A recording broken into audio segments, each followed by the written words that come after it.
I used to, when I was a kid, I would make fake laboratories in my closet. I would get jars from the kitchen and like little bits of food and, herbs from my mom's cabinet. And I would make these fake experiments. And because my dad was an architect, he always had these big yellow legal pads around. I used to fake cursive write page after page after page. And I think about that now and I'm like, oh, wow, that lines up with what I do in the studio, which is constantly experimenting and trying to come up with new concoctions and new ways of getting to an image. The periods in between bodies of work are usually like incredibly experimental, and I have no idea. Like, I'm just like, okay, let's see what happens if I scrape this over this and pour that on that, and who knows, I don't know, let's see what rises up. It really is like that, me being the little kid in the closet experimenting with stuff. And then some, like these pieces over here, those are all just studies. Like, I had no idea what would happen. I was just playing around with new materials and they started to come together in a way that was interesting to me. And so I started doing research. I started thinking about anatomy. Some of the images that are on the board up on the painting wall are Japanese anatomical drawings from the 1600s, which to me looks so contemporary. I can't believe it. And, imagery starts to come together, and then I'm moving. Like, then it's happening. The circle is an essential form, right? It's like a basic geometric form. It's universal. It's universal. You see it everywhere. You see it in the human body. You see it in nature. You see it in man-made structures. It's everywhere. So it's powerful. So when I was a young artist, I was really interested in sacred geometry and how it shows up in the world inadvertently, like in architecture. You can break the growth of a seedling down into the golden rectangle. All of that stuff was really fascinating to me. And so I think that I look for the work to be meaningful that way. The work from 2019 is the work that started to break away from the circle. And that is very non-traditional material. They're polymer, they're on paper, they're graphite, gouache, acrylic, polymer pores that are part of the structure. And that was the beginning of the work that I'm doing now. And they were so sexy. They were so awesome that all I had to do was like plop them on a painting and it would be like, ta-da. And then I started getting really suspicious of that. I was like, that's too easy. Like, I can't do that. I knew I needed to have more of a dialogue with the ground.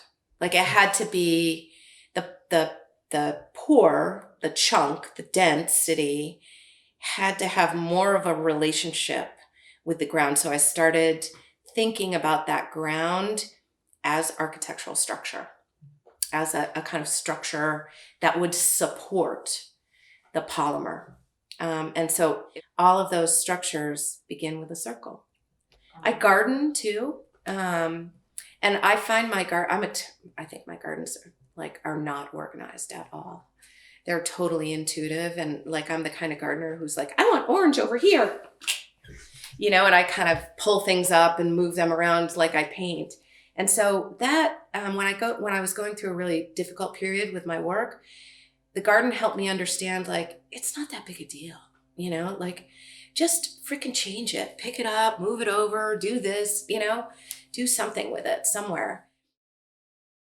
When I was a kid, I had a friend who invited me to her summer cottage in Christmas Cove, Maine for a week every summer. Her family had a place there. When I was little, like 6, 7, 8 years old. And I grew up in upstate New York. So I didn't know anything about the ocean. I knew about lakes.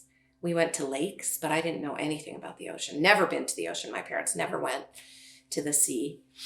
So the first time I came to Maine, and it was mid-coast Maine, and so the tides were like 10-foot tides, right? And they lived on this rocky shelf, you know, in one of those little finger inlets, rocky inlets in mid-coast Maine. And I just remember waking up, I remember the smell. I remember they had a porch that looked over the rocks and seeing these giant pools. And at that time, I'm not sure it's the same, but at that time there were like starfish everywhere and sea anemones, and like it was this magic land. You know, I mean, I was just like, holy crap. And I would wake up in the morning and it was like being in Wonderland. It was amazing. So I think my whole adult life, I've been trying to get to the coast of Maine. So I got a teaching job at then it was called Portland School of Art, like right out of college. No, right out of undergrad, a year out of undergrad. And so, which was shocking that I got a teaching job because it was not my goal at all. Really, I applied for the job because it was the only job I applied for because it was in Maine. And here I am 30 years later, right? Because life is crazy. I feel so grateful that I am able to think about, look at, talk about, make art almost every moment of my life.